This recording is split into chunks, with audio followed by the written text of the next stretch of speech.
Thanks all for coming. So my name is Matej, Lancaric, and today we are going to speak about the art of global launching. So we are going to touch very briefly a soft launch and global launch planning and strategy. And we are going to speak about the creative process and strategy, and then UA and marketing channel distribution during the global launch. And I think we have like 25 minutes. So if you have any more questions, then we can answer outside of the room. So let me briefly introduce myself. I work in the gaming industry for like almost 7 years. I worked at Pixel Federation before, then switched companies to work at BoomBit and now Superscale. I also run my own UA consultancy for a couple of years. But can you guys introduce yourselves as well? Sure. Hi, my name is Thiago. I'm Director of Growth for Peak Labs. We're brain training mobile app, but we also now, recently this year, we have 2 big launches. Rise Sleep Better, which is a meditation app for sleep, not related to games, I know. But we also have a casual game called Quixel Logic, which is, more why I'm here. Before that, I worked for Tweetwell for 6 years, which is a health and beauty marketplace. So I go between different verticals quite long in my career. And before that, I was in the car industry. So there we go. Hey, my name is Noga. I work at PlayStudios Israel. It's a social casino company. Before that, I worked at Abtel, a casual and game and kids game company, and I'm heading the UA team. Hi everyone, my name is Tina. I work at AppAgent. We are a mobile marketing agency and we provide full scope of mobile marketing services. At this moment we are based in Prague, but we are opening the new office in Berlin from next year. Nice. As Shaman mentioned before, soft launch is a vital part of any global launch of the game. So maybe could you just very briefly talk about your approach of soft launch? Where are you soft launching the game? What are you measuring? And what are the KPIs that you measure? Should I? All right, yeah, cool. You can. So although we have 1 live game, we soft launched 4 games this year so far. We normally do it on English-speaking countries outside US and UK.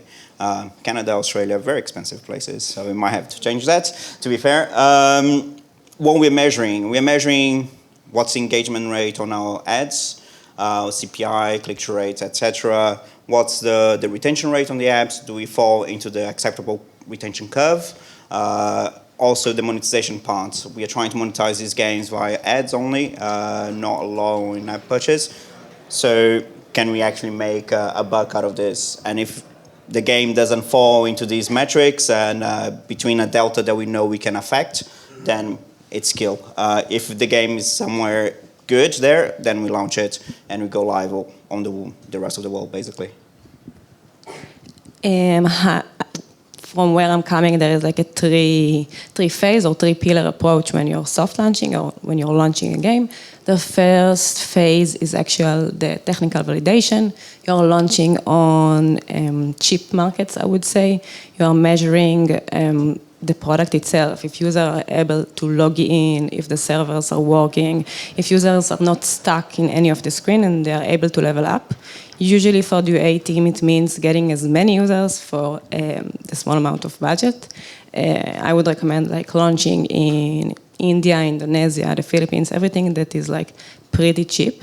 After the product meets the KPIs that we actually want to see that users are able to play, we are moving to phase 2, which is the quality validation. In the quality validation, we actually measure the KPIs we want the users to achieve in a good game, meaning we are measuring the retention, we are measuring FTDs, pay rates, retention, long-term retention, and like short retention. And only after we get like enough data points on, I would say, good markets, but like still small, like Australia, New Zealand, maybe Ireland, we are starting to like phase 2.5, I would say, when we are starting to launch on big geos like UK, Canada, and you actually want to see the product and the game itself meeting the ARPDAU KPIs you're expecting for us, a slot game, but even for any casual game. After that, you can go big and actually do like the global launch US, and then there's like no turning back. So we global launched dozens and dozens of apps, and basically we go with the 3 phases about the global launch. As Noga mentioned, the first one is the technical one, to making sure that the app is ready technical-wise, and then if we meet the KPIs, we move to the retention stage, and it really depends on the budget the client has. We go either Tier 1 or Tier 2 countries, and after we meet the retention KPIs, we move to the monetization stage, which should be done in the Tier 1 countries in most of the cases. So in a nutshell, soft launch is seeing the potential of your app, if it could be profitable and successful in the long run, and deciding whether to global launch or whether not to global launch. Okay, is here anyone who does like a soft launch differently than just what we mentioned? Good question. Okay, because we also like do this. Oh, okay. Do these 3 phases: technical soft launch, retention soft launch, and monetization soft launch. And I'm glad that you mentioned UK as well, because nowadays Canada and Australia is super expensive, and I find UK as way better market for Tier 1 or the monetization stage than the Canada and Australia. And okay, so and you mentioned also like you measuring KPIs retention-wise and monetization-wise, and then kill the game if necessary, right? Okay, good. And what happens when you just need to launch the game? Just launching it and doesn't support it with any UA budget? Just... Well, we always keep it real with the clients, okay. And we always like make them aware that, okay, you can global launch the app, but it may not be profitable and successful. But decision is always up to them. Okay. Sometimes they global launch no matter what. Okay. True. Okay, so who is actually the owner of the global launch process on your side? Is it like marketing team or product team, and on your side or our side as well, the client or the growth partner or agency? Whoever. Yeah, on my case, and definitely know we are the newbies here. The product owner or product manager is the main owner of the product. So he's the person on the business whose bonus at the end of the year will be reflected by the success of the product or not. So that's his decision. But of course, then we have the growth team, my team, also the marketing team, and our CTO people. They also have a say on the go launch or not. Of course, sometimes there's a passion project and people really want to go live anyway. But that's why we have like the second line to block it, because it happened once already. So it's a lot of money that we waste. So let's stop this right at the beginning. For us, it's pretty similar. I think the product owner, the product manager is the lead. He's like, the UA team is more like the service provider. We have all the professional knowledge on when and how to actually launch and in which markets. But the product owner itself is like the one that is responsible for releasing new versions, running like all the A/B tests for the user flows for the Fatui. He's like the one that is like need to fine tune the product, the app before we go live. And we as a UA team, we usually recommend, like we are doing the app store, we are running all the A/B tests for the creatives, and we are making sure that usually when you are doing an A/B test, you need to make sure like you are sending the same quality of users to each segment. And we usually like on the line, waiting for the new release. Okay, this version is only to measure retention. Let's A/B test on these markets because they can meet our budget restrictions, but still we can find there enough users. So it's like a ping pong, but the product owner is like controlling the timeline and like what are we measuring and when. In our case, it's marketing strategist from our side, and from client side, it's usually product owner. So these two people usually lead the whole project. Okay, so yeah, it should be definitely a discussion. And like, how do you allocate budgets for the global launch? It's like, who decide that it's going to be 100K, 1 million, 5 million, whatever, millions? So the numbers decide that normally, very vaguely.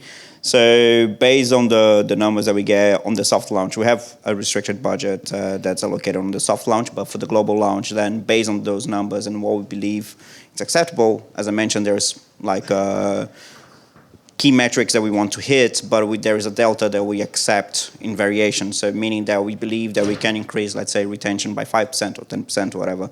So depending on those results at the soft launch, we are going to decide, okay, we are willing to risk this amount of money on this product, and then we see how it goes, reassess it, okay, let's invest more, or let's bring it back, maybe probably kill it or see what happens.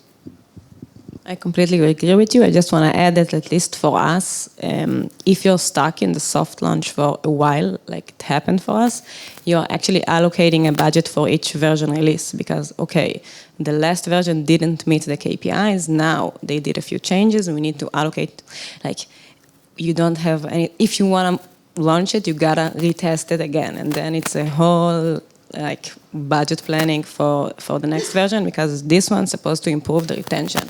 So at least for us, we found ourselves like allocating more and more budget to the certain part of the soft launch for the quality validation, and only after we met all the KPIs, we got like a green light where we can continue. So usually, in our case, clients already have defined budgets when they come to us. So what we do is we create 3 scenarios to make sure that if the client doesn't meet the KPIs on the first try, we have the option B and then the option C. So we try to be flexible with the budget and make sure that we make the best out of it. Yeah. Usually what we do as well, it's like define the budget based on the LTV of the game or the delta you mentioned. We also do these 3 scenarios with the minimum budget, optimal budget, and then adventurous budget. And based on the numbers, then decide on a daily basis like where we can go. And okay, now let's talk more about like team and responsibilities. It's like you all have like the in-house teams, probably. No, usually. And are you working with like external agencies? You? And how does it work on your side if you are working with external agencies as well? In terms of global launch, or you are just like taking care of everything in-house and stuff? We usually take care of anything in-house. We produce the ads, we have like the best UA teams, we have data scientists. We don't like need to pay someone else in order to do it. Yeah, for us, we brought everything in-house. Yeah, I used to work with that agency over there. We brought everything in-house this year, actually, just because if we are spending the money for the budgets, the learnings need to stay in-house, and also we believe that we can take care of it. And how big are your teams? Like UA and maybe creative as well? So my growth team, we are 6 counting with me. Okay. We have 2 designers, 1 CRM person, and 2 campaign managers, and myself. We have 4 designers, 3 UA managers, and 1 data scientist. We are too slim, I would say. Okay, but still you can manage that by yourself. Yeah, in our case, we have everything in-house. It makes sense. Yeah, of course. Yeah, all right. Yeah, so I asked about how big is your creative team as well. So I assume like the creative strategy or process starts in a soft launch, right? So can you how do you test new design and new creatives in a soft launch? What does this process look like? Our approach during the soft launch is that don't over-invest, because what companies do is like create 20 concepts and 50 videos. Like it's really not necessary when you're in the soft launch. So it's better to start with 3 or 5 concepts of statics or playable ads or video ads and just test and see how it works. First of all, see how your product is performing, and then you can have a plan and follow that and refresh the creatives in 2 or 3 weeks, depending on the results you're going to get. What we are doing is usually taking like the product features that we want to highlight. Like for us, it's like a social game. You can play with your friends. We have real life rewards. We take like the main things that we think are different on our apps than any other app in the market, and then we create creatives that are telling this story, this narrative. Then we test them. Usually when we are building them, we already know like how and like which formats are highlighting these features better. And then we just A/B test them for a while, and after we see it's working well, we are creating new combinations. For us, on the soft launch, we focus on testing completely different concepts. While when the product's live, we'll focus more on the variations of concepts that we know it works well. So we follow a very structured approach for this. We have a table of the different types of themes, let's call for the ads. And then, we just make sure that for every new game, we make sure that we have one that's real life video, one that's a gameplay, one that's like a very short video, but good for social networks, etc. We test them maybe around 4 creatives every 2 weeks or so, depending on what's the volume that we're getting on these ads. And then based on that, we start understanding what type of creatives will work better for this product. Yeah, definitely depends on like budget on your soft launch, definitely.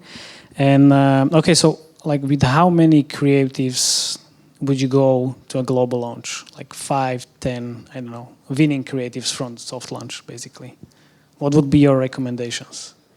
So we're trying to have at least 2 concepts that work really well, and then based on that, for the global launch, you will create variations of them. By variations, I mean you change the fonts or the color on the background or whatnot, so you can quickly create a big quantity of these creatives and then just launch them.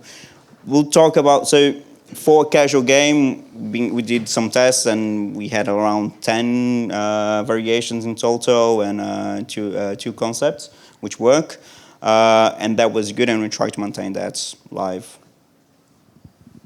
I think that between 2 to 5 concepts are enough. It really depends like how fast is your creative team producing new ads and how long is the learning phase for you. But if you can create and react quite fast to the changes you see on the media you're buying, you don't need to have like a lot of creatives in your backlog in order to launch. I agree.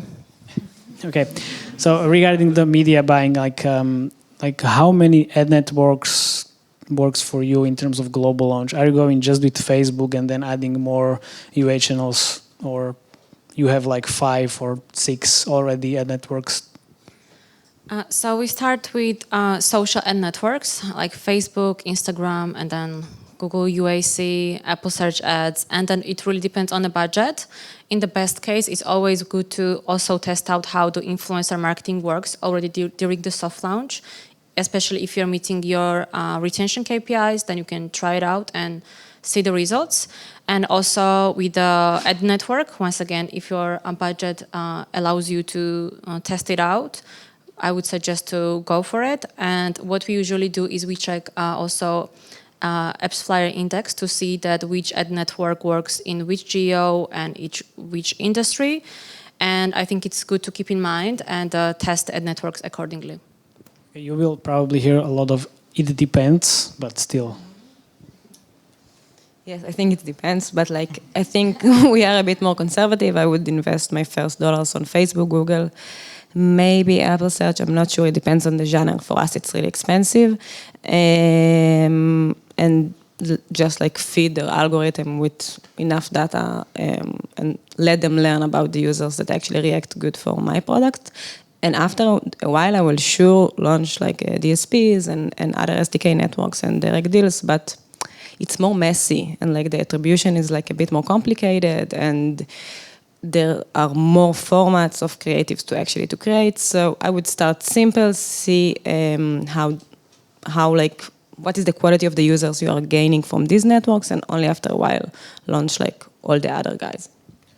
Yeah, for us, we even simpler, I would say. We launched it on Facebook and Instagram, mostly because 80% of the activity is automated for us. So there's not a lot of effort from a quite small team, I would say. And then after that, if we start working, we will go directly to the networks because Iron Source, probably because we are also quite automated with them already, so it's easier for us as well. Yeah, well, what I used to do and I like to do as well is like start the soft launch with Facebook and then based on numbers and budget, of course, adding more ad networks to the mix. And basically, can we talk a bit about like Facebook campaign structure? Like how do you structure the campaigns during the global launch? Is it like mobile app installs versus app event optimization plus value? It's like what is the mix? Just the percentage roughly. Because I know like Facebook really advises to use all of this, but from my point, it's always like we need to have good LTV and with mobile app installs, obviously, but you can't have that when you have IIP only. So what is the mix? I know it depends on if your monetization is IIP or also like ad driven, but let's try to. Yeah, so it depends. Also, obviously, it's really good to test as many things as possible, but it takes a lot of budget, right? So what we do is like not stick with like one geo or one type of optimization. And what we've seen really good results is app event optimization and targeting the regions, not like country by country, but do like worldwide campaign or do campaigns by regions and optimize towards events. And what we've seen is very good results and ROI positive results mostly with these campaigns. Yeah, like it depends. It's really like, what is your goal? If you're trying to scale your DAO fast and then stable, I would say, your ARPDAO and your LTV, you can start with doing mobile app install. For us, at least in the social casino, usually we do AEO and then value or minimum ROAS and just focus on the users that actually paid in the app, because DAO is important, but actually when you are launching a game, you can get all these good users, like the cream, for pretty cheap. So as long as you know what is like the strong markets and like where to find these users, I would scale quite fast on what's working, but I wouldn't like buy installs for sure. So yeah, worldwide targeting language only to get the cheap installs for ad revenue, slightly different. And then you start optimizing towards what we call our own tiered approach. If just look at the CPMs you get by country, group them by tier 1, tier 2, tier 3, whatever, and then just start targeting those groups of users. Right. Straightforward. Okay. Yeah, very similar process as well. We are getting short of time, so I have like a bonus question. Imagine you are an indie developer with zero global launch budget. What would you do to get players? Yeah, that's a tough one. But I think there are still ways to kind of reach your audience and expand your user base. First of all, try to expand your network and try to speak with people in this industry. Like, everyone is very open and friendly. Try to get good suggestions. And then if you are able, you can do cross promotion. It doesn't cost anything if you have like more than one titles, right? And then try to get featured. Try to have a good relations with the platforms. That's also an option. And try to do some content marketing. You can do YouTube, Twitch, it really depends. And you can try to establish some relations with some influencers. There are still some influencers which could do it without any fees. So. I actually was discussing this with some people at work, and I was saying that if you're part of my family, we're quite a numerous family, by the way, so it's quite an easy way to get free users. But jokes aside, I never actually had to face this challenge, but I've been recently part of meeting some people in London who work with a small subscription business, like send coffee every month to your house and all this type of stuff. And they face this issue on a daily basis. They don't have any budget. And yeah, talk to people in your network and exchange value. You know, if you give them some ad inventory and on your space, and they'll reciprocate and etc. Talk to people, be nice to people, and ask for things. Normally happens. Yeah. Or look for like a publisher, I would say. But yes. Okay, do you have any questions, guys? Okay. Very good one.